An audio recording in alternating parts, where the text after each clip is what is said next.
चोर चोर मौसेरा भाई, ये रिश्ता इन्होंने इस तरह से बनाया है कि तुम बेईमानी करो, खुल्लम खुल्ला मेरे लिए बेईमानी करो, और तुम जब बेईमानी करोगे तुम्हारे बेईमानी से हम चुनाव जीतेंगे, और जब तक हम चुनाव जीतते रहेंगे तब तक तुमको बचाते रहेंगे। सैया भय कोतवाल तो अब डर काहेगा।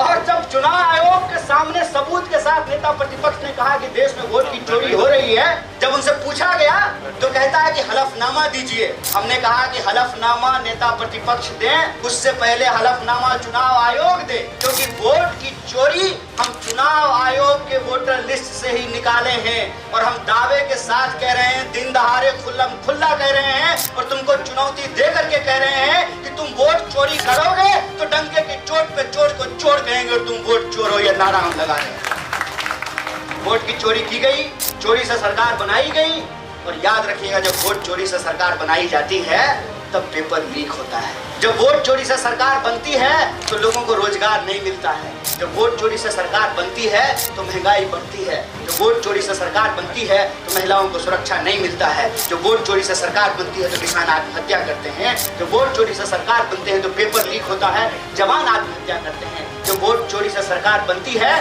तो देश की संपत्ति को चोरी करके अपने दोस्तों की तिजोरी में पहुंचाती है। इसीलिए हम कहते हैं कि ये लड़ाई बेचने और बचाने वालों के बीच की लड़ाई है। वो बेचने वाले हम बचाने वाले हैं।